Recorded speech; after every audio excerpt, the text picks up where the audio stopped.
Hello girls and guys, babies and babas. Welcome back to my channel How to Learn English.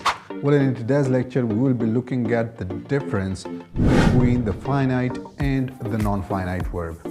सबसे पहले हम finite verb के बारे में पढ़ लेते हैं कि what is a finite verb. A finite verb is a verb that acts as a main verb in a sentence or a clause.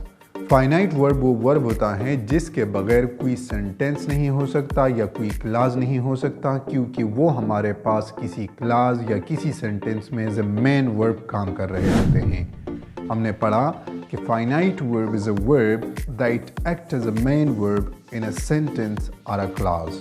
Examples को देख लीजिएगा। He plays, she plays, they go to home.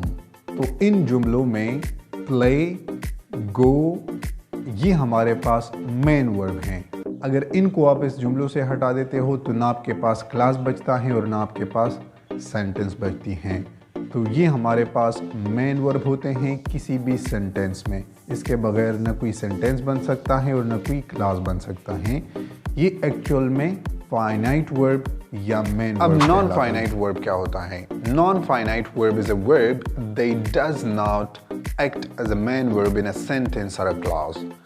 ये किसी sentence में main verb या फिर class के मुतालिक काम नहीं करता। ये उधर उधर के काम करते हैं, लेकिन हमारे पास मेन वर्ब के जरिए से काम नहीं करता, इसलिए हम इसको नॉन फाइनाइट वर्ब कहते हैं।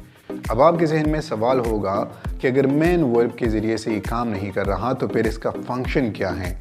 तो अगर हम इसके फंक्शनल डेफिनेशन को देखेंगे तो वो ये होगा कि it is a verb that act as an adjective, adverb और a noun in a sentence. ये हमारे पास वो वर्ब फॉर्म्स होते हैं जो कि किसी जुमले में एज एन एडजेक्टिव काम कर रहे हैं या फिर किसी सेंटेंस में एज एन एडवर्ब काम कर रहे होते हैं, इसलिए हम इसको नॉन फाइनाइट वर्ब कहते हैं।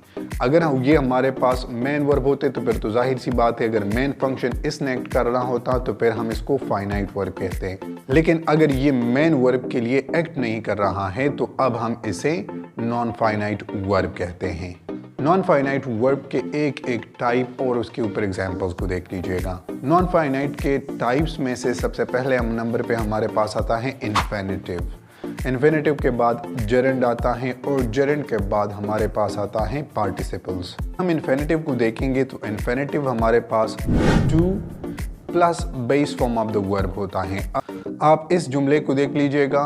आई लाइक टू बाय फ्लावर्स। मैं चाहता हूं कि मैं गुलाब खरीदूं। तो यहाँ पर हमारे पास लाइक जो हैं ये मेन वर्ब हैं जिसको हम फाइनाइट वर्ब कहते हैं, और to followed by face form of the verb यानी कि टू बाय, ये हमारे पास एक इन्फिनिटिव है और इसे हम नॉन फाइनाइट वर्ब कहते हैं। एक फाइनाइट वर्ब हो गया जो कि हमें मालूम है जो कि मेन वर्ब एक्ट कर रहा है, वो है आई लाइक, यानी कि लाइक इसमें हमारे पास मेन वर्ब है। और एक इसमें हमारे पास आता है टू बाय। टू बाय हमारे पास एक नॉन फाइनाइट वर्ब है। अगर नॉन फाइनाइट वर्ब को आप हटा देते हो तो आई लाइक फ्लावर्स, तो अब भी ये सेंटेंस हमारे पास मीनिंगफुल है, यानी कि आई लाइक फ्लावर्स। दूसरे जुमले में जेरेंड के एग्जाम्पल को देख लीजिएगा। I like swimming. स्विमिंग हमारे पास एक ऐसा वर्ब है जो कि base form of the verb plus ING से बना है और इस सेंटेंस में इसने एज ए नाउन काम किया हुआ है, इसलिए हम इसे जेरेंड कहते हैं। ये मेन वर्ब नहीं है।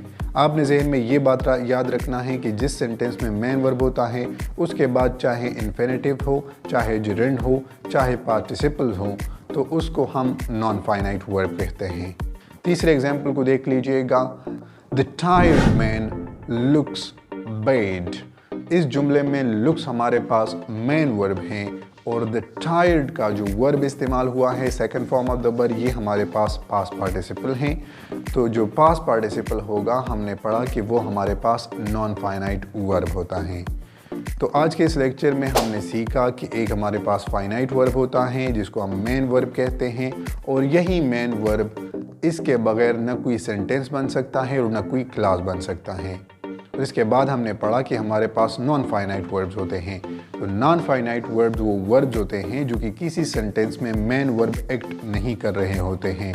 वो या हमारे पास एज एन एडजेक्टिव एक्ट कर रहे होते हैं, या एज एन एडवर्ब, या फिर वो हमारे पास एज अ नाउन यूज़ होते हैं किसी से। होपफुली आप लोगों को यहाँ तक ये टॉपिक समझ में आ चुका होगा। Basic grammar, speaking skill, writing skills को अगर इम्प्रूव करना चाहते हैं तो आप हमारे YouTube channel English with Sadiq, और अगर आप हमें फेसबुक पे देख रहे हैं तो हमें फेसबुक पे फॉलो कर सकते हैं।